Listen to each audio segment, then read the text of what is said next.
moving straight on here on Breakfast because, as a stage show in Edinburgh, it won the Perrier Award.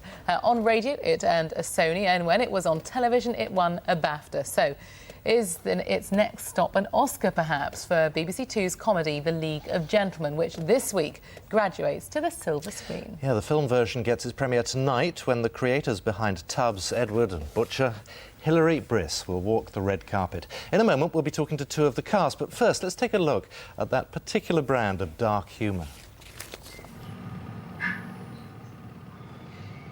I say we just cut his leg a bit. What do you mean? Just cut him with a knife, just a little bit. What's that meant to prove? Just to see what he's like underneath. It's not the Roswell incident. He's a human being. What do you think they eat food and that? Of course they do. All right, all right. Hiya. Mr. Pemberton. How are you feeling? Do you want another pillow? Not now, Reece. My head's pounding. Funny, actually. I'm not Reece, I'm Jeff. Oh. That's not padding, is it? It's real.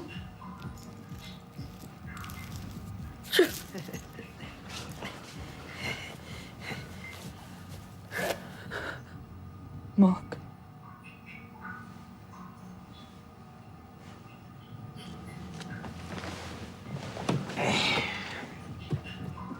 We are your characters, and we've come into your world. Well, two of the writers and stars, Reece Shearsmith and Steve Pemberton, are with us now. Good morning. Good morning. Hello, welcome. An awfully long way you've travelled since you met as students.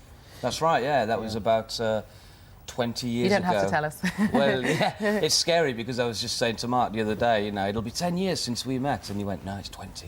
Wow. But we've been doing The League of Gentlemen for 10 years, starting off on stage, and now to have a film is absolutely incredible. We can't believe it.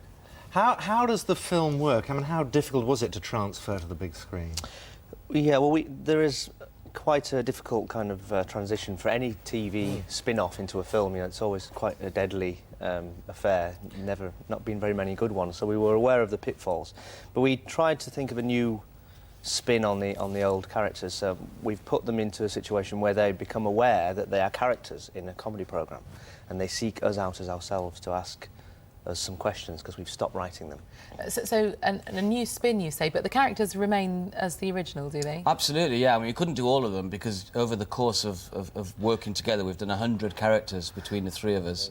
So we've chosen sort of, I don't know, about a dozen of the Royston Vasey characters and brought in some new ones, and we get to play ourselves, so it's a bit of everything. Is this, in many ways, a natural end to the League of Gentlemen? Because where do you go from here? That's a good question. We were hoping you would have the answer to that. We're actually going on tour at the end of this year, and we're going to do a pantomime with the characters. Yeah. The League of Gentlemen are behind you. In terms of what we do in the future, who knows? I mean, it still seems that, you know, we have a strong fan base, so I wouldn't say this is the end of, you know, of Royston Vasey or of the League of Gentlemen. I mean, we've had really good 10 years, and we'll, you know, keep working together. Looking as long at as we can. that clip of you guys preparing to start filming, there's an awful lot of preparation, isn't there? Not least just getting dressed. Absolutely, yeah. The makeup and the costumes can be quite gruelling. You know, the whole experience is always a challenge because when you're not on filming, you're there out of makeup getting into the next costume, and that's 2 hours at a time. So it's a wear and tear on the face. You go into the 17th century. Let's just have another look at the film. Okay.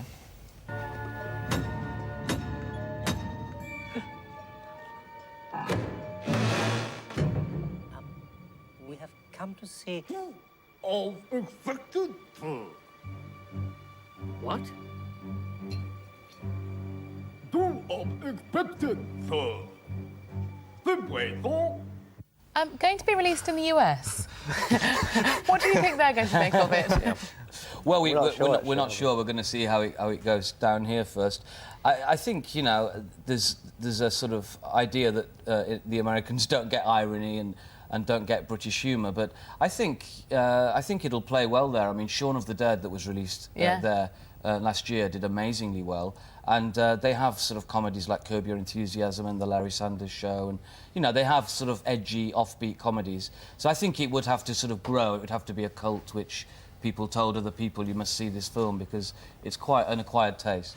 And in many ways, the television series spawned the likes of Little Britain and other such programmes. I mean, do you credit yourselves with that as well? Yeah, absolutely, yeah. Yes, I thought you would. With all the success, all the rewards and everything that they've got. Yeah, no, I think They're all ours. We want half of them. Yeah, we could try and get them all the repeat fees. But yeah, no, we're very, you know, aware that there's a lot of dark humour now. When we did it, we didn't think, oh, there's, you know what, there hasn't been dark comedy. But I think now it is kind of. I think there's been darker things. The Office is incredibly. So you watch it through your fingers, you know, and it's different, you know, tastes. But I think there is a kind of a movement toward it. You can't think about what other people are doing. You just do your own thing, and here we are with a film opening, and, you know, in Leicester Square, and that's all we're sort of concerned with is what we're going to do and what we do next. And you know, if other people are doing great stuff, then that's all good for the British public. Indeed. Well, League of Gentlemen Apocalypse, it opens on Friday. We wish you luck with it. Thank you very much indeed for Thanks for coming. coming in and talking to us. Thank you. We're looking at the weather quickly before we leave now. Carol Kirkwood, good morning.